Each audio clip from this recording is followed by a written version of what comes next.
अस्सलाम वालेकुम and welcome to stock watch powered by Chase Securities and the bank of Punjab. मैं हूं मुइज़्ज़ुर रहमान और मैं हूँ शबाद अशरफ।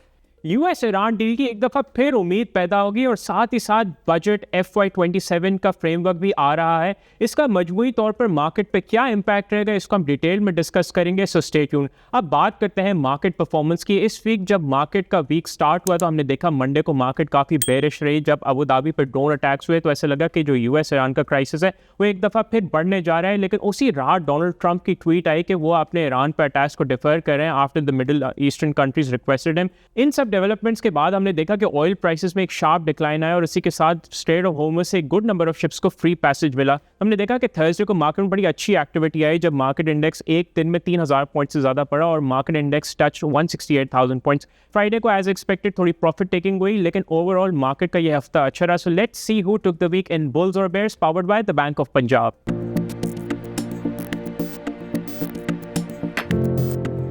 इस हफ्ते हमने देखा कि मार्केट में बुल्स का क्लियर कंट्रोल और हमने देखा कि मार्केट मजमूई तौर पे 2248 पॉइंट्स यानी 1.4% के इजाफे के साथ at the end of the week 167,844 points पे बंद हुई। अब हम चलते हैं इस हफ्ते के टॉप गेनर्स और लूजर्स पर। इस हफ्ते के टॉप गेनर्स पर नजर डालें तो पीटीसी का शेयर सबसे ज्यादा बढ़ा जो कि 13% का इजाफा था। स्टैंडर्ड चार्टर्ड बैंक में 11.8%, सर्विस इंडस्ट्रीज 8.7%, पायनियर सीमेंट 6.8% और यूबीएल में 6.5% का इजाफा हुआ। इस हफ्ते के टॉप लूजर्स पर नजर डालें तो गदून टेक्सटाइल की शेयर वैल्यू में सबसे ज्यादा कमी देखी गई जो कि 17.9% थी। Mahmood textile 11.4%, synergy 4.9%, Adamjee insurance limited में 3.2% और मिलर ट्रैक्टर में 3.2% की कमी देखी गई। अब चलते हैं इस हफ्ते की बिग स्टोरी पर।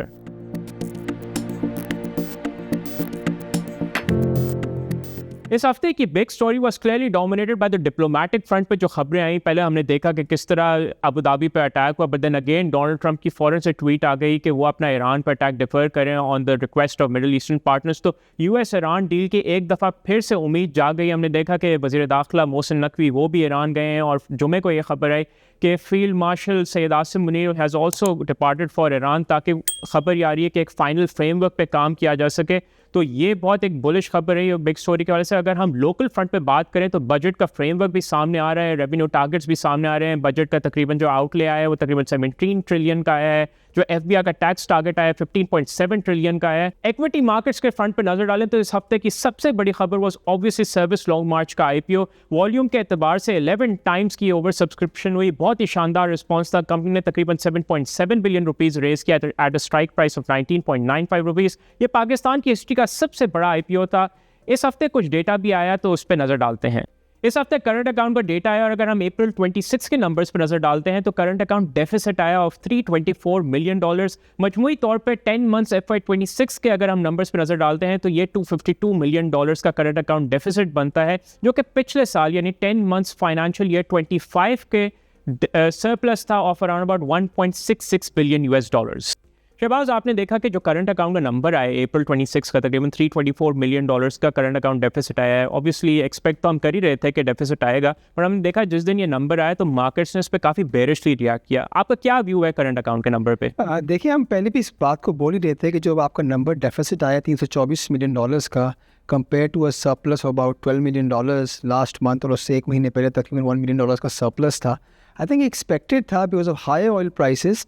वी वर एक्सपेक्टिंग, बिकॉज होता क्या है कि बिफोर द करंट का नंबर आता है उससे पहले आपके ट्रेड के नंबर आ जाते हैं। तो ट्रेड में रिफ्लेक्शन हो रही थी because of higher import bill and especially because of higher oil prices and petroleum bill की वजह से हम एक्सपेक्ट भी कर रहे थे कि आपका डेफिसिट ही आएगा। और अगर आप ये भी देखें बिकॉज ऑफ हायर इंपोर्ट्स, तकरीबन imports on a monthly basis were about 32% और द एक्सपोर्ट्स भी ऊपर थी, but because of higher imports आपका नंबर थोड़ा ऑन द हायर साइड आया। और ये भी हुआ कि रेमिटेंस की नंबर भी सिक्वेंशली हमने देखा कि जो मंथ ऑन मंथ बेसिस पे जो मार्च का नंबर था वो बिकॉज ऑफ ई सीज़न बेहतर था, बट जो अप्रैल का नंबर है आया रेमिटेंस का ऑन द लोअर साइड आया। बट इसको हम देखते हुए हमने देखा कि जो आपका 10 महीने का आपका जो करंट अकाउंट का नंबर है तकरीबन $252 मिलियन का डेफिसिट है। और आप इस तरह देखेंगे जो स्टेट बैंक का टारगेट है या IMF का टारगेट है या इवन जो आपका गवर्नमेंट का टारगेट है उससे ज़्यादा ही था। अगर आप अज्यूम करते हैं कि अगर 10 महीने में आपका डेफिसिट $252 मिलियन का है और ये जो डेफिसिट का नंबर अगले 2 महीने रिपीट हो जाता है तकरीबन $300 मिलियन का, तकरीबन जो आपका टोटल डेफिसिट होगा फॉर FY26 तकरीबन $1 मिलियन के आसपास होगा। That's not matter of concern. But going forward I think जो अभी आपने अभी बात भी करा इतने अर्ली इन द शो कि जो आपका बजट का फ्रेमवर्क आ रहा है उसमें भी अगर आप देखें जो IMF की प्रोजेक्शन है तकरीबन 1% ऑफ GDP का टारगेट है करंट अकाउंट का। इसका ये मतलब है कि तकरीबन 4 से 5 अरब का करंट अकाउंट डेफिसिट हम अगले साल देख रहे हैं। तो येस, इफ़ वी अज्यूम कि ऑयल प्राइसेस यहाँ ही रहती हैं, so it be a point of concern for a current account. But अगर आप टारगेट देखें साल का मीट हो रहा है और गोइंग फॉरवर्ड जो मेजर डिविएशन रह सकती है इन करंट अकाउंट, जो हमारी प्रोजेक्शन है थोड़ी ऑन द हायर साइड हो सकती है, वो ऑयल प्राइसेस ही होंगी। सो अगर यहाँ US ईरान का जो कॉन्फ्लिक्ट है वो कई हद तक आई थिंक ख़त्म हो जाता है या आपकी ऑयल सेटल हो जाती है, तो ऑयल प्राइस जो अभी फ़िलहाल ट्रेड हो रही है बिटवीन $100 प्लस पे, वो अगर 80-90 भी सेटल होती हैं, so I think then we can manage our current account का जो डेफिसिट का टारगेट है जिस set by state bank and IMF going forward. Rightly said. अब हम चलते हैं अपने आज के गेस्ट की तरफ और हमें ज्वाइन किया है वकास ने, is the head of research at JS global. Waqas, welcome to the show. Thank you वेस। वकास, मेरा आपसे पहला क्वेश्चन बजट के रिलेटेड है कि आप वक्त के साथ बिकॉज बजट अब करीब आ रहा है तो बजट के रिलेटेड जो फ्रेमवर्क है वो भी सामने आ रही है डिटेल्स। आपके मुताबिक according to your analysis budget किस तरह का होगा और पिछले साल की तरह बजट दोबारा फिस्कल कंसोलिडेटेड बजट होगा या कुछ हम किस तरह की ईजिंग एक्सपेक्ट कर रहे हैं? देखिए, पिछले साल भी हमने देखा था कि एक्सपेंडिचर साइड के ऊपर काफ़ी टाइट रखा था गवर्नमेंट ने हाथ और रेवेन्यूज़ बढ़ाने के ऊपर काफ़ी फोकस था। उससे पिछले साल के बजट के मुकाबले में तकरीबन 19% से ज़्यादा उन्होंने टारगेट रखा था 14.13 ट्रिलियन का for tax revenue, for FBI revenue collection. और फिर हमने देखा कि वो उस तरह हो नहीं सका मामला और फिर रिवाइज डाउन करवाना पड़ा और अब तक जो नंबर्स आए हैं उस हिसाब से हमें लगता है कि हम शायद 13 ट्रिलियन भी मुश्किल से कर सके कलेक्ट फॉर दिस ईयर। अगले साल भी जो न्यूज़ फ्लो है कि जी 15.3 ट्रिलियन तक का हमें टैक्स कलेक्ट करना है, but it's going to be very tough. So budget जो है वो सख्ती होगा ब्रॉडली। कुछ ऐसे एरियाज़ है जहाँ पर हुकूमत चाहेगी कि रिलीफ दे, जैसे कॉर्पोरेट टैक्स बहुत ज़्यादा है, सैलरी टैक्स ख़ास तौर पे जो इंडिविजुअल्स पे बहुत ज़्यादा है, और इसके अंदर कुछ रैशनलाइजेशन हम देख सकते हैं। पर ब्रॉडली जो है हम इजाफी टैक्सेस लगते हुए देख रहे होंगे, कोई तकरीबन 600 से 700 अरब के डायरेक्ट टैक्सेस इजाफी लगते नज़र आ रहे हैं। अच्छा, ये बताएं वकास, हमने आपने बात कर दी यस कि हमें टैक्सेशन तो मज़ीद लगेंगे आपके। हम ये देख रहे हैं कि अगर आप अज्यूम करते हैं कि जो आपका टैक्स रेवेन्यू है फॉर FY26 वो क्लोज होता है एट अबाउट 13 ट्रिलियन और जो टारगेट अबाउट 14.7 ट्रिलियन का है, 14.7 ट्रिलियन का होगा, that about a growth of 20%। तो अगर हम अज्यूम करें इन्फ्लेशन तकरीबन 8% होती है, GDP ग्रोथ 4% होती है, तो 8% जो होगा ऑफ ग्रोथ रेवेन्यू का फ्रॉम थ्रू एडिशनल मेजर्स आएगा। तो आपके मुताबिक क्या एडिशनल रेवेन्यू मेजर्स होंगे या इस साल वही होगा कि जो टैक्स दे रहे हैं उन्हीं पर टैक्स मज़ीद बढ़ाया जाएगा? देखिए, कोशिश तो यही होगी कि जो टैक्स नहीं देते तबकात उधर हो जहाँ से कलेक्शन बिल्कुल नेग्लिजिबल है, जैसे एग्रीकल्चर एक सेक्टर जहाँ से टैक्स बिल्कुल नहीं हो रहा होता। अगर आपकी 1.5 करोड़ तक इनकम है तो आप पे टैक्स नहीं लागू। ये इस तरह रिटेलर सेगमेंट है, उसके ऊपर कोई टैक्स जो है खातिर को हम कलेक्ट नहीं कर सके इन द लास्ट 2 ईयर्स। और ऐसे बेशतर सेक्टर्स हैं जो कि उस दायरे में हैं ही नहीं, यानी कि वो इनफॉर्मल काम करते हैं। और अभी तक भी जो है गवर्नमेंट जो ट्राई बहुत करती रही है पिछले 2 साल में, बट कोई खातिर ख्वाह प्रोग्रेस नहीं हुई है। तो मेरा ख्याल है ये ज़्यादा फोकस होगा भी और होना भी चाहिए कि जो सेक्टर्स जो टैक्स के नेट में ही नहीं है उनको लाया जाए, और जो ऑलरेडी टैक्सड है, जैसे लास्ट ईयर हुआ कि ऑलरेडी टैक्स सेक्टर्स को मज़ीद उन पर टैक्स बढ़ाया गया बर्डन, ऐसा ना होना चाहिए और उम्मीद यही है कि ऐसा नहीं होगा इस दफ़ा। अच्छा, ये बताएं कि ये सब आई थिंक सब इन्वेस्टर्स का फोकस ये है कि next trigger for the market budget होगा। आपने बात करा कि ये सब एडिशनल रेवेन्यू मेजर्स लगेंगे, but what do you think कि budget will be a non event और न्यूट्रल या पॉजिटिव फॉर द मार्केट? आप क्या समझते हैं मार्केट इस बजट को जब आएगा या आपकी क्या एक्सपेक्टेशन है, किस तरह मार्केट रिएक्ट करेगी? देखिए, अगर जो हमारी एक्सपेक्टेशन है कि टैक्सेस बहुत ज़्यादा लागू किए जाएंगे, उस तरह ऐसा नहीं होता, या अगर रैशनलाइजेशन जो है वो फेयर नज़र आती है, मेरे ख्याल है लोग ये समझते हैं और इन्वेस्टर्स अब पिछले 2 साल में ये समझ चुके हैं कि ऐसा तो फ्री हैंडआउट्स तो होंगे नहीं। हम एक IMF प्रोग्राम में हैं, बजट बहुत ज़्यादा एक्सपेंशनरी नहीं हो सकता, बट अगर वो रैशनल बजट होगा और लोगों को अगर वो समझ आता है तो ब्रॉडली मार्केट जो है उसको न्यूट्रल टू पॉजिटिव ले रही होगी, बहुत नेगेटिव नहीं लेगी। कुछ एरियाज़ हैं जहाँ पर टैक्स बढ़ाने की एक्सप्लिसिटली बात हुई है, जैसे पेट्रोलियम लेवी मज़ीद बढ़ेगी, 1.73 ट्रिलियन का टारगेट है, पिछली दफ़ा 1.46 था ट्रिलियन टारगेट था, और इसके अंदर हमें लगता है 260 अरब से इजाफा हो सकता है। तो ये ज़ाहिर एक इन्फ्लेशनरी भी होता है और ब्रॉड बेस्ड। अगर ऑयल प्राइसेस नीचे बहुत तेज़ी से नहीं आती तो अगले फिस्कल ईयर के अंदर हमें नज़र आ रहा होगा कि इन्फ्लेशन भी थोड़ी एलिवेटेड रह सकती है। तो ये है कि जी अगर इस तरह के मेजर्स होंगे और उनका फिर स्पायरलिक इम्पैक्ट होता है और इन्फ्लेशन कुछ टाइम तक 2-4 माह तक एलिवेटेड रहती है तो मॉनेटरी टाइटनिंग का एक सिनेरियो बन सकता है, जिसकी वजह से कुछ इम्पैक्ट हो सकता है मार्केट पे, ख़ासतौर पे सिक्लिकल सेक्टर्स में। बट ब्रॉडली मेरा ख्याल है कि मार्केट के लिए ये न्यूट्रल ही होगा इसका इम्पैक्ट। वकास राइटली सर, अगर आप देखें कि जो बजट भी वो भी टाइटनिंग की तरफ रहेगा, और आपने बताया कि लास्ट जो मॉनेटरी पॉलिसी में स्टेट बैंक इंटरेस्ट रेट को बढ़ाया, और given the high oil prices, और हमें पता है कि बजट भी राउंड द कॉर्नर है, और राइट आफ्टर द बजट हम ये देखेंगे मॉनेटरी पॉलिसी की अनाउंसमेंट भी आएगी 15 जून को। सो आपकी क्या एक्सपेक्टेशन है in the upcoming monetary policy, specially given the oil prices and high inflation rates? देखिए इन्फ्लेशन तो एलिवेटेड ही नज़र आती है, कोई 10.5 से 11.25% एवरेज रहेगी। मई की ज़्यादा भी हो सकती है 11.5% के करीब। तो इन्फ्लेशन ज़्यादा रहेगी। अगले अगर हम 12 माह का एवरेज देखें तो वो भी हमें 8.25% से 8.5% का लगता है। तो हाई इन्फ्लेशन की वजह से मॉनेटरी टाइटनिंग की वजह ये बन तो सकता है। हो सकता है कि अभी हम ना देखें बहुत ज़्यादा इंक्रीज़, बट 50 बिप्स से 100 बिप्स का इंक्रीज़ एक हो सकता है इंटरेस्ट रेट्स के अंदर। अच्छा, अगर आप एक और चीज़ मेंशन करें, मैंने देखा लेटली लास्ट वीक IMF की कंट्री रिपोर्ट आई थी, उसमें हमने देखा कि yes Pakistan has met all the structural benchmark भी मीट कर लिए मोर और लेस। तो आपने ऐसी कोई चीज़ देखी है लेटेस्ट जो आपकी IMF की डॉक्यूमेंट आई है, उसमें ऐसी चीज़ हो which is a risk to the market, a risk to the growth जो हमारे एजम्पशंस है फॉर द पाकिस्तान ओवरऑल? देखिए कुछ ब्रॉड चीज़ें IMF हमेशा हाईलाइट करता रहा है, और वो अभी भी उन्होंने हमें फोकस करने को कहा है, और उन्होंने जो स्टेटस उसका रखा, जो समरी आई बेंचमार्क से उसमें नॉट मेट की, उन्होंने जो है नए फ्रेज लिखा उनके आगे, जिसमें टैक्स एमनेस्टीज जो है वो IMF चाहता है कि कोई प्रेफरेंशियल टैक्स ट्रीटमेंट ना हो, यानी किसी भी सेक्टर को किसी दूसरे सेक्टर पे कोई तरजीह ना हो, और तमाम जो सेक्टर्स हैं उनको मसावी टैक्स किया जाए। तो उसके अंदर उसको ये फोकस एक रहेगा हमारा। इसके अलावा एग्रीकल्चर इनकम के ऊपर जो है टैक्स हमने करना है, वो थोड़ा डिले से हुआ था, तो उसके ऊपर IMF नज़र रखती है। फिर फर्टिलाइज़र के जो प्रोडक्ट्स हैं उन पे 5% का FED लगाना है पेस्टिसाइड्स और फर्टिलाइज़र पे, दैट इज़ नॉट मेट। इसके अलावा गैस जो कैप्टिव प्लांट्स हैं, IMF ये चाहता है कि तमाम जो कैप्टिव प्लांट्स है गैस के वो ना रहें तस्वीर में, और हमने इसको इस तरह से गवर्नमेंट ने कोशिश की थी कि लेवी बढ़ा के इसको डिस्करेज करने की कोशिश की थी, but that is also another angle, जो एक एरिया है कि जहाँ एलिमिनेट करना चाहता है IMF captive gas power usage को, ताकि हम सर्कुलर डेट से को हैंडल कर सकें। तो 2-3 ये एरियाज़ हैं जो कंपनीज इन्हिसार करती हैं गैस के ऊपर, अपने कैप्टिव प्लांट्स के ऊपर फॉर पावर जनरेशन।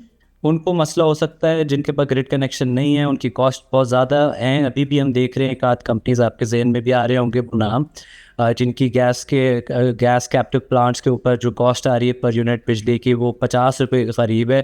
अगर हम ग्रिड पे देखें तो वो कंसिडरेबली वहाँ से 15 रुपये सस्ती है। तो ये कुछ चीज़ें हैं जो IMF ने कहा है और हमने बजट में करनी है। इसके अलावा ऑटो सेक्टर से रिलेटेड कुछ चीज़ें आ सकती है, जिसमें एग्जिस्टिंग जो प्लेयर्स हैं उनके लिए थोड़ा सा नेगेटिव हो सकता है। जो प्लेयर्स ऑटो सेक्टर के अंदर HEVs बनाते हैं या इलेक्ट्रिक व्हीकल्स बनाते हैं उनके लिए पॉजिटिव होगा, बट जो बाकी गैस बेस्ड जो गैसोलीन बेस्ड व्हीकल्स बनाते हैं उनके लिए थोड़ा सा टफ हो सकता है in the upcoming budget as well. और ऑटो पॉलिसी भी ज़ाहिर है अब से हमने जुलाई ऑनवर्ड से देखनी for the next 5 years, so that all of these are probably areas जो लोग जिन पे फोकस कर रहे होंगे इन्वेस्टर्स।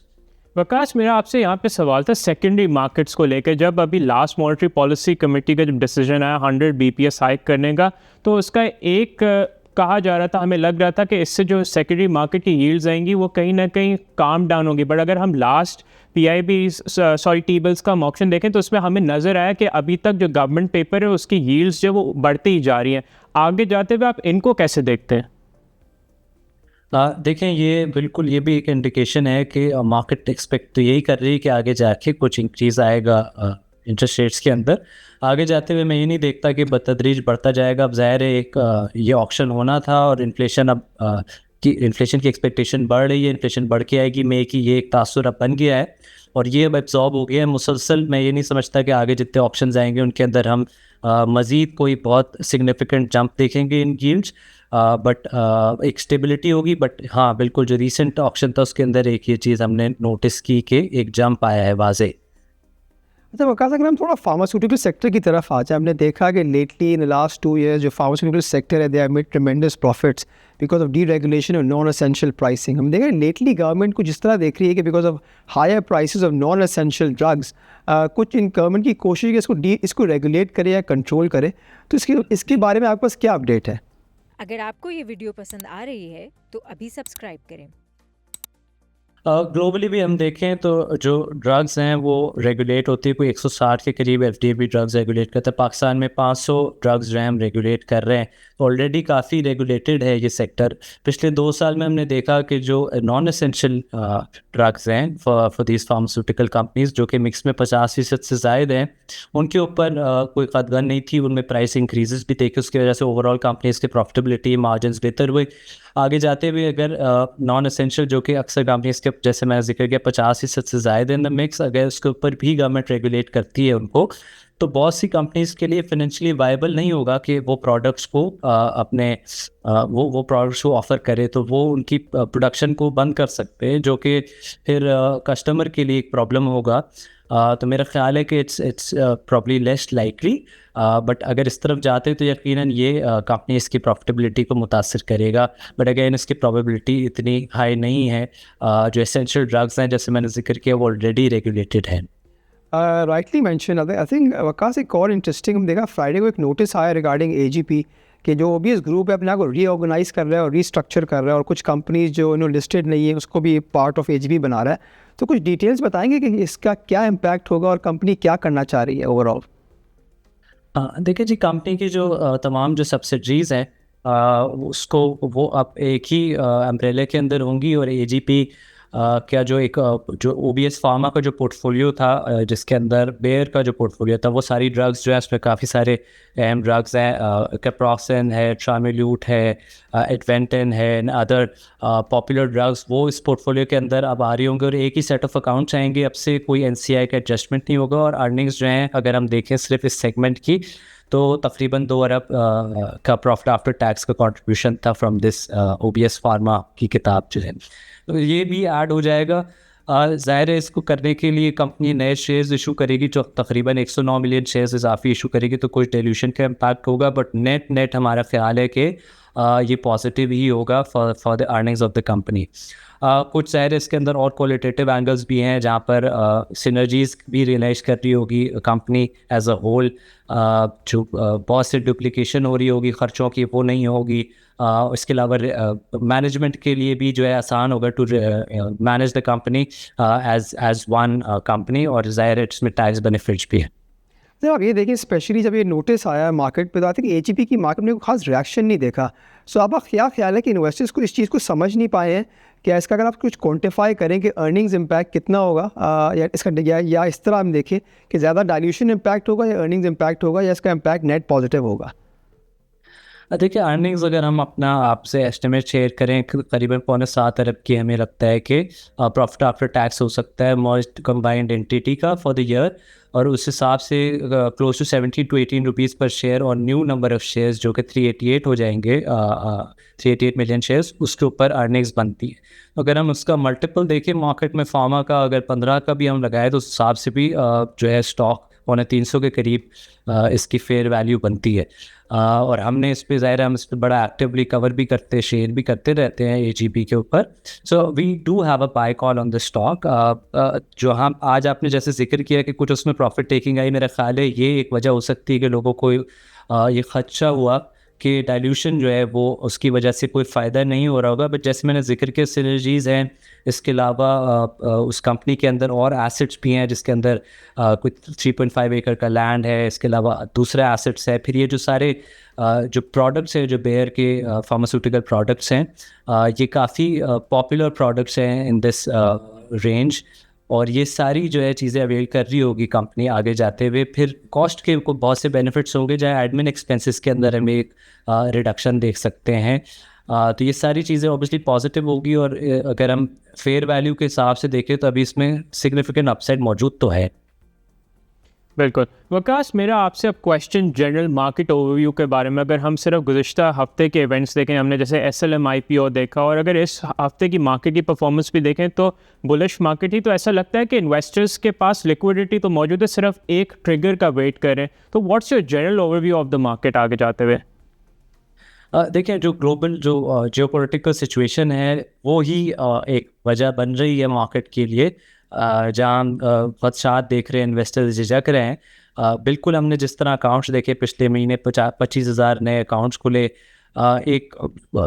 इससे पहले अगर हम पिछले 3 साल की परफॉर्मेंस देखें तो हमें ये तो बिल्कुल अंदाज़ा है कि मार्केट के अंदर नए इन्वेस्टर्स भी आए हैं और मार्केट के अंदर पोटेंशियल भी मौजूद है। और इवन आज की भी अगर हम हिसाब से देखें तो मार्केट जो है वो रीजन के अंदर सबसे सस्ती मार्केट है हमारी मल्टीपल्स के ऊपर। तो और one of the best performing markets है ये, और जितनी ये गिरी थी पोस्ट वॉर उसमें से काफ़ी हद तक अब रिकवरी भी आ चुकी है। तो मार्केट के अंदर इन्वेस्टर का इंटेंट भी है, पैसे भी मौजूद हैं, लोगों के पास लिक्विडिटी है। बस थोड़ा सा जियोपॉलिटिकल क्लैरिटी जैसी आती है, मेरा ख्याल है ये एक ट्रिगर साबित होगा और मार्केट के अंदर हम देखेंगे कि दोबारा से एक रैली की सिचुएशन बन सकती है।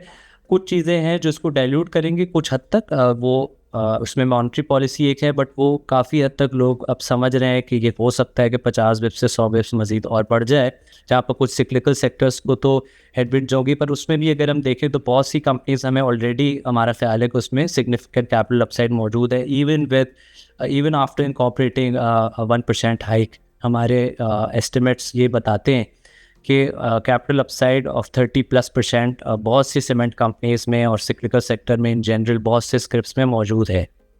अच्छा वकास, ये बताएं, हम अज्यूम करते हैं कि US ईरान की सिचुएशन जो है वो सबसाइड हो जाती है या एग्रीमेंट हो जाता है probably in the next 1 week और सो, अज्यूमिंग कि US Iran situation has ended, so उसको देखने के बाद आप क्या समझते हैं कि आपके टॉप 5 स्टॉक्स क्या होंगे जो इन्वेस्टर्स को बिल्कुल इनको इसमें देखते हुए इन्वेस्ट करना चाहिए? देखिए, अगर हम ऑयल स्टॉक्स बिल्कुल रेलिवेंट रहेंगे, उसके अंदर हमारा ख्याल है PPL is a top pick. इसके अलावा सीमेंट के अंदर हम देखें Fauji cement is one stock that we really like, Lucky cement है। बैंक्स के अंदर वी बिलीव कि UBL is one of the best govern banks, तो UBL is one of our top picks. इसके अलावा bank Alfalah also has a good yield, तो अगर yield preference है तो बैंक अल्फला और NBP भी जो है वो प्रोमिनेंट हैं। इसके अलावा गंदारा ऑटोज़ जो है GAL is one of our top picks. We believe it's an alpha stock, it has an upside of 70 to 75%. In our view, the stock should be trading at 750 rupees. That's our target price. So it has significant upside potential. और फिर ज़ाहिर है AGP from the pharma space हमारे top pick है। वकास, एक अहम सवाल जो इन्वेस्टर्स के जहन में आता है कि जो हमारे PKR है ओवर वैल्यूड है या अंडर वैल्यूड है, गिवन जो आपके स्पेशली रेयर भी है, आपका रीट जो है 105 पे पहुंच गया है। सो आप क्या समझते हैं, हमारा लेटेस्ट जो करंट अकाउंट डेफिसिट भी एक, कहते हैं 324 मिलियन का नंबर आया है और हमारी एक्सटर्नल वनरेबिलिटी काफ़ी ज़्यादा है। तो take into consideration all these factors, what do you think is the real value of PKR? और ये फैक्टर्स को देखते हुए आपको क्या लगता है कि हमारे PKR को डिप्रिशिएट होना चाहिए अगेंस्ट डॉलर, या इस लेवल पे you think it's Fairlie valued? It's actually a curve ball. देखिए, मैं ऑब्वियसली ये तो नहीं कह सकता कि यहाँ से क्या एग्जैक्टली जो है इंट्रिंसिक होगी, बट अगर हम कुछ पैरामीटर्स देखें, रिजर्व का जो हमारा टारगेट है $17 अरब का, वो अब मीट हुआ है विद दिस IMF ग्रांट जो आई। इससे पहले हमने सऊदी अरेबिया से देखा पैसे आए। तो ये सारी सिचुएशन जो रिजर्व्स तो हमारे पास अब वही हैं जो हमने IMF को भी कम्युनिकेट किए हैं, और जो रिवाइज टारगेट है SBP का 78 बिलियन का, दैट इज़ मेट। इसके अलावा आपने जिक्र किया कि जी एक डेफिसिट है, जी वो आना था क्योंकि उससे पिछले माह बहुत ज़्यादा एक स्पाइक हमने देखा रेमिटेंसेस के अंदर, और फिर कुछ इम्पोर्ट्स भी कम हुई थी क्योंकि एक थोड़ा सा स्लो डाउन की फिजा थी। तो उस वजह से थोड़ा सा हमने देखा कि सरप्लस काफ़ी ज़्यादा मैसिव आया था, और उसके बाद जो पिछले महीने वाला आया है नंबर, उसके अंदर हमने डेफिसिट देखा। बट ओवरऑल अभी भी हम देखें तो विद इन द रेंजेस ही है जो हमारे साल के शुरू से जो व्यू था उससे बल्कि बेहतर पोजीशन पे ही हम अभी खड़े। बिल्कुल आपने जिक्र किया रियर का, उसके वजह उसको भी हम, that is also one aspect to look at. इसके अलावा अगर आप ओवरऑल देखें सिचुएशन, तो हमारा ख्याल ये है कि हमारा एक्सटर्नल डेट मैनेजेबल है, अगले साल भी इसी तरह के नंबर्स होंगे। कोई 26 अरब डॉलर्स हमें इस दफ़ा भी हमारा नंबर था, उसमें से कोई 16-17 अरब डॉलर्स जो है रोल ओवर या रीफाइनेंस हो जाते हैं।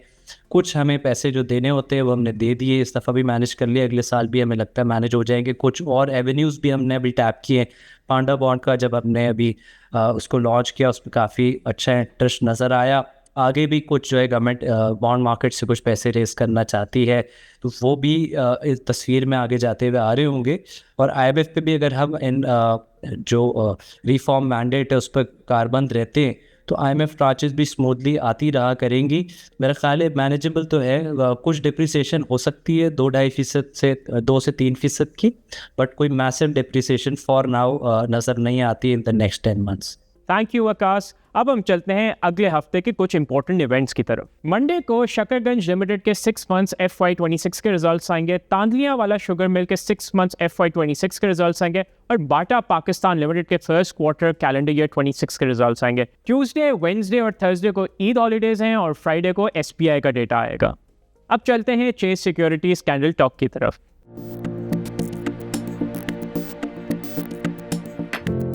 कैंडल टॉक में हमें ज्वाइन किया है शर्जील अहमद ने। He is a technical analyst at Chase Securities. Sharjeel, welcome to the show.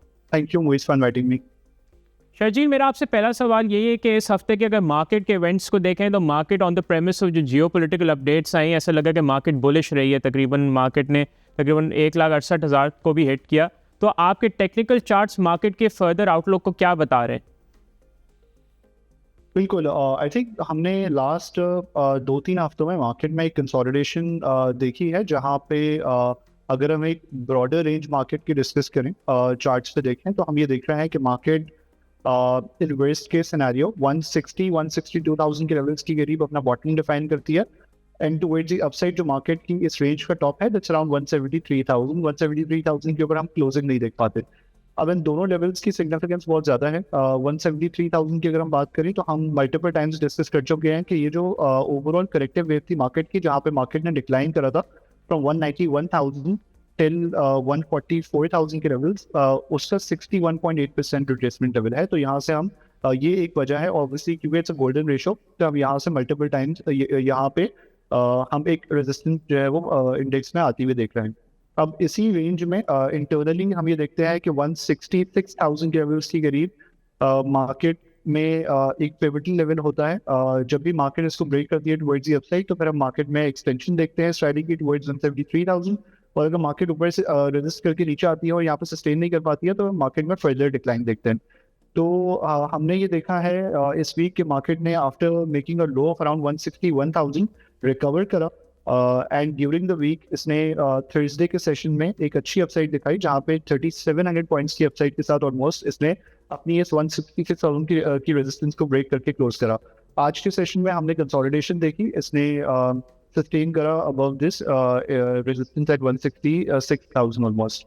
तो व्यू इसमें यह है ट्रेडिंग पर्सपेक्टिव से या शॉर्ट टर्म पर्सपेक्टिव से गोइंग फॉरवर्ड नेक्स्ट वीक के मार्केट के लिए बहुत ज़रूरी है कि मार्केट अपनी इस सपोर्ट को रिस्पेक्ट देती हुई चले। 166,000 के करीब ये मार्केट की इनिशियल सपोर्ट देखेंगे।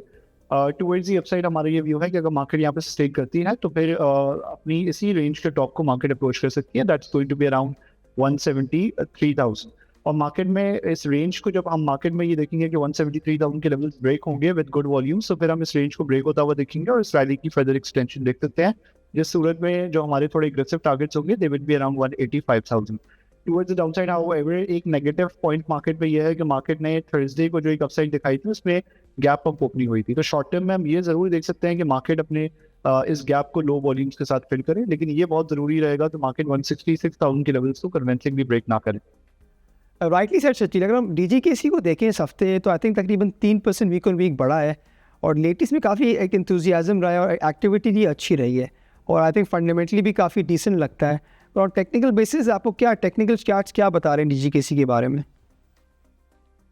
बिल्कुल, I think we have discussed DG Khan के charts multiple time here. DG Khan में हम ये देख रहे हैं कि after this extended corrective wave which is हमारा ये व्यू है करंट डेटा को एज्यूम करते हुए कि इसकी ओवरऑल 4th वेव रही है मेजर, जिसके बाद हम ये देख रहे हैं कि ये अपनी 5th वेव में एंटर हुआ है after defining a low of around 145 to 150 की रेंज में, जब इसने अपने इस असेंडिंग चैनल को रिटेस्ट करा था और उसके ऊपर फिर हमने देखा था कि इसने डबल बॉटम डिफाइन करके इसके वो क्लोजिंग दी और फिर वहाँ से हमने एग्रेसिव रनअप देखा जो कि पोटेंशियली इसकी इंटरनल वेव 1 हो सकती है और दिस ओवरऑल वेव 5। अब इसमें व्यू ये होता है कि वेव 1 को यूजुअली कैच नहीं किया जा सकता, तो व्यू हमेशा ये होता है कि आप वेव 2 में इसको रिट्रेसमेंट पे टारगेट करें। उसमें हमने ये देखा था, वी डिस्कस्ड एज वेल कि 168 से 175 की रेंज एक अच्छी पिवटिंग रेंज हो सकती है फॉर एक्यूमुलेशन, क्योंकि हम ये देख रहे हैं कि इसका जो ओवरऑल वेव 1 का रनअप था उसकी ये गोल्डन पॉकेट थी जहाँ पे 50% से 61.8% के दरमियान का ये जोन था 168 से 175 का। इसमें हमने मल्टीपल टाइम्स देखा कि इसने यहाँ से इस पर्टिकुलर लेवल को रिस्पेक्ट देते हुए बाउंस बैक करा। तो व्यू इसमें यही रहेगा कि अगर कोई डिप आता है तो ऑब्वियसली इसी रेंज में एक्यूमुलेट करना चाहिए। टुवर्ड्स द अपसाइड हमारा ये व्यू है कि initial resistance is expected to be around 195। Once ये लेवल्स ब्रेक होंगे तो फिर हम देखेंगे कि ये अपनी रैली को फर्दर एक्सटेंड करेगा, जहाँ पे ट्रेडिंग परस्पेक्टिव से जो हमारे अगले टारगेट्स रहेंगे they are going to be around 210। Sharjeel, HPL की अगर हम बात करें, अच्छे रिजल्ट्स थे लास्ट क्वार्टर के, स्ट्रॉन्ग फंडामेंटल्स, इस वीक हमने देखा कि शेयर वैल्यू में एक हेल्दी एक्टिविटी भी आई। आपके टेक्निकल चार्ट्स क्या बता रहे हैं HPL के हवाले से? आई थिंक HBL में भी हम रेंज बाउंड एक्टिविटी देख रहे हैं। HBL में सिमिलरली हमने ये देखा था कि after a corrective wave down जहाँ पे इसने लो डिफाइन करा था अराउंड 238, उसके बाद एक स्पाइक आया था जिसमें इसने टॉप डिफाइन करा था 318 के लेवल्स की करीब।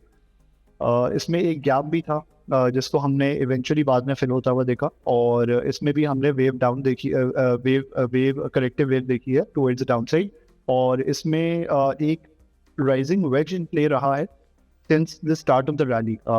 ये ब्रेक हुआ था back in July last year, जहाँ पे इसने इसको ब्रेक करने के बाद रीटेस्ट करा था, फिर वहाँ से हमने इसके अंदर एग्रेसिव रनअप देखा था टुवर्ड्स 367। इस पर्टिकुलर अच्छा ये जब इसने इस पर्टिकुलर वेज को ब्रेक करा था तो ये एक असेंडिंग चैनल में एंटर हुआ था जिसमें इसने टॉप लगाया था अराउंड 367। उसके बाद हमने ये देखा कि जब इसने अपने इस चैनल को ब्रेक करा तो फिर इसने रीविजिट करा अपने इस असेंडिंग वेज को, रीविजिट नहीं करा बल्कि कुछ टाइम के लिए इसको ब्रीच भी करा, बट इसने 2 सेशंस ऑलमोस्ट 2-3 सेशंस इसके नीचे गुजारने के बाद इवेंचुअली क्लोजिंग ऊपर दी और सेटल करने के बाद इसने रनअप दिखाया towards 370। So I think a dip towards the downside near the retest level of this wedge is a good accumulation opportunity again. 267, 268 we have discussed कि ये एक अच्छी support हो सकती है fresh accumulation. Towards the upside we believe 290 के levels के करीब इसमें initial resistance रहेगी, followed by the next target level at 305. Rightly sir, अगर हम PTC के बारे में बात करें, last year was a multibagger. हमने ये देखा है कि लेटली यूफोन और टेनोर का मर्जर भी हुआ, इसकी वजह से काफ़ी एक इंथुजियास्टिक, इसमें काफ़ी एक एक्टिविटी काफ़ी हेल्दी रहती है। पर ऑन टेक्निकल बेसिस हम देखें तो आपके टेक्निकल चार्ट्स क्या बता रहे हैं, इसका क्या सपोर्ट और क्या रेजिस्टेंस है? PTC में भी हम ये देख रहे हैं कि इसमें एक करेक्टिव वेव थी जिसमें इसने अपनी एक इम्पल्स कंप्लीट करी थी नियर 70 के लेवल, जिसके बाद फिर इसमें करेक्टिव स्ट्रक्चर अनलॉक हुआ था जिसमें इसने लो लगाया था रिसेंटली अराउंड 47.5, और इसमें हम ये काफ़ी टाइम से डिस्कस करते हुए आ रहे थे कि बहुत पिवटल, बहुत इम्पॉर्टेंट इसके अंदर एक असेंडिंग चैनल इन प्ले रहा है जिसका रीटेस्ट होना था नियर 46-47 के लेवल्स, वो हमने होता हुआ देखा था। वहाँ से फिर हमने एक बाउंस बैक भी देखा था। तो assuming कि it has completed its corrective structure and now it's in its another impulse wave, तो इसमें यही व्यू है कि टुवर्ड्स दी अपसाइड हमारा ये व्यू था कि ये जो बुलिश फ्लैग पैटर्न था इसने इसको ब्रेक करा है, और 57 के लेवल्स जो कि हमारे इनिशियल टारगेट लेवल्स हुआ करते थे उनको भी इसने ब्रेक करा है। तो अब क्योंकि पिछले 2 महीने से ये कंसोलिडेट कर रहा था inside this flag pattern, as well as it wasn't able to close above this 57 levels since end of February. तो हमने ये देखा है कि इस वीक की क्लोजिंग थोड़ी बेहतर आई है, जहाँ पे इसने क्लोज करा है ऑलमोस्ट 58.85 के लेवल्स की करीब, क्लोजिंग अबव 57। अब अगर ये 57 के लेवल्स को सस्टेन करता है गोइंग फॉरवर्ड, तो इसमें व्यू यही है कि ये इनिशियल टारगेट लेवल्स इसके यहाँ से गोइंग फॉरवर्ड 61 के लेवल्स के करीब रहेंगे, और फिर इसमें जो एक मेजर टारगेट लेवल निकलता है जो कि इंटरनल वेव काउंट को अगर हम देखें और 1.618 फिबोनाची रिट्रेसमेंट एक्सटेंशन लेवल लगाएं तो दैट्स अराउंड 69। ये 2 इसके टारगेट लेवल हो सकते हैं गोइंग फॉरवर्ड। आइडियली इसमें स्ट्रैटेजी ये रहेगी कि अगर ये डिप आता है नियर 57 के लेवल्स तो इसको जो है वो एक्यूमुलेट करने का व्यू रखना चाहिए। अगर हम नेशनल बैंक को देखेंगे, अच्छा स्टॉक है, प्राइस टू बुक भी लेस देन 1 है, डिविडेंड यील्ड भी अच्छी है, और टेक्निकल बेसिस एंड क्या बता रहे हैं टेक्निकल चार्ट्स? बिल्कुल, आई थिंक नेशनल बैंक में हम ये देख रहे हैं कि national bank close the week around 185.53 और नेशनल बैंक में भी हमने एक करेक्टिव वेव देखी थी दैट स्टार्टेड फ्रॉम 290 और उसमें हम ये देख रहे थे कि नेशनल बैंक क्योंकि अपने एक असेंडिंग चैनल में ट्रेड कर रहा था और उसको उसने ब्रेक करा था 246 के लेवल्स के करीब, उसके बाद ये करेक्टिव वेव एक्सटेंड हुई थी और उसने अपने एक प्रीवियस असेंडिंग चैनल को रीटेस्ट करते हुए करके अपना बॉटम डिफाइन करा, वहाँ से एक इम्पल्स वेव हमने देखी टुवर्ड्स द अपसाइड।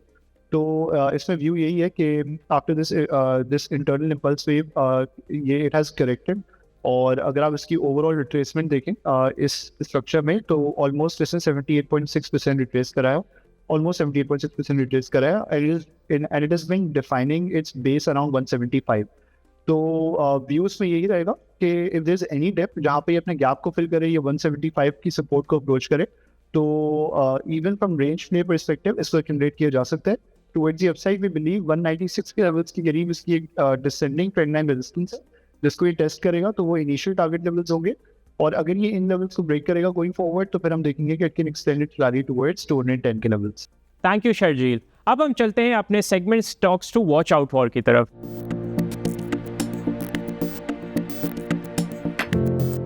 शहबाज, अगर हम इस हफ्ते की मार्केट की प्रोग्रेस पर नजर डालें, एसएलएम का IPO was obviously stand out और फिर हम ये देखा कि मार्केट इवन तो वोलेटाइल रही लेकिन वीकली क्लोजिंग 1.4% की अप्रिसिएशन के साथ हुई, तो कहीं ना कहीं नजर जरूर आता है कि इन्वेस्ट करने की एपेटाइट इज देयर। तो आपका ओवरऑल जो मार्केट की आउटलुक है उस पर क्या टेक है? मुझे आप लास्ट वीक देखें मार्केट वाज अप अबाउट 1.4% और उसका मेन जो ट्रिगर था वो यही था कि क्या डेवलपमेंट ऑन यूएस ईरान।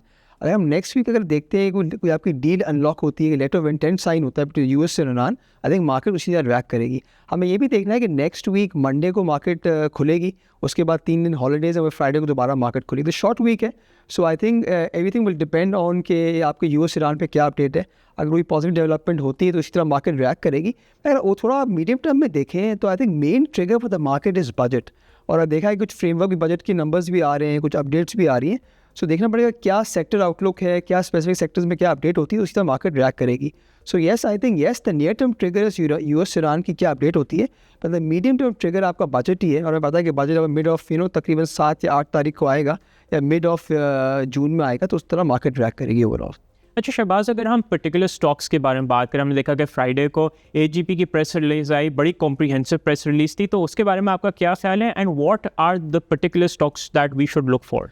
देखिए स्पेसिफिकली बड़ी इंटरेस्टिंग डेवलपमेंट एक एजीपी में आई है, वो ये हुआ है कि एजीपी जो ग्रुप है, ओपीएस ग्रुप है, उसकी डिफरेंट सब्सिडरीज है। सो अब इन शॉर्ट क्या हो रहा है कि एजीपी जो कंपनी लिस्टेड है उस and AGP owns a lot of subsidiaries and associates and different, तो उसमें काफ़ी जो सारी कंपनीज है ग्रुप की वो बेसिकली मर्ज हो रही है इनटू एजीपी। सो इससे ये होगा कि अगर आप देखें एजीपी की जो नेट रेवेन्यू तकरीबन 27-28 अरब का है, एज द लेटेस्ट इन्फॉर्मेशन जो अवेलेबल है हमारे पास नोटिस पे, उसका रेवेन्यू भी बढ़ेगा।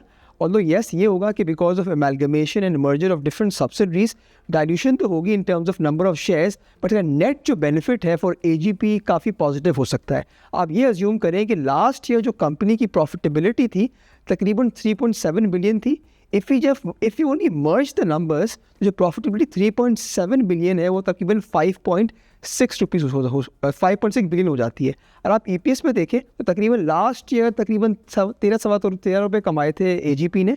और आप सारी जो की सब्सिडीज़ को आप मर्ज कर दें तो ईपीएस 15.5 रुपये हो सकती है। इसके अलावा जो आपकी सिनर्जीज आएंगी कंपनी वो डिफरेंट है। सो आई थिंक इस लेवल पे ये काफ़ी मटीरियल डेवलपमेंट है और इस चीज़ मार्केट को आई थिंक पॉजिटिवली रिएक्ट करना चाहिए इस चीज़ पे। अच्छा शहबाज, ये तो एजीपी की बात हो गई, what other stock is that we should all watch out for? मैं एक स्टॉक ये देख रहा था कि आप गंदारा इंडस्ट्रीज अगर आप देखें 9 महीने में तकरीबन इसकी अर्निंग 123 रुपीज़ की अर्निंग है। अगर आप लास्ट क्वार्टर अज्यूम करें तकरीबन 25-30 रुपये की अर्निंग भी हो जाती है तो 150 रुपये की पूरे साल की अर्निंग होगी। सो गंदारा इंडस्ट्री में पता है कि they produce trucks and they manufacture trucks. So अगर पूरे साल की अर्निंग 150 रुपये होती है तो Gandhara industries trading at a multiple of only 5 and less than 5 times. So इसको नंबर्स को देखते हुए, फंडामेंटल्स को देखते हुए लगता है गंदारा इंडस्ट्रीज एक अच्छा लेवल पे ट्रेड कर रहा है। Thank you Shahbaz. That's it for today's show. आपसे मुलाकात होगी इंशाल्लाह अगले हफ्ते। टिल देन अपना बहुत ख्याल रखिएगा। Have a lovely weekend. अल्लाह हाफिज़।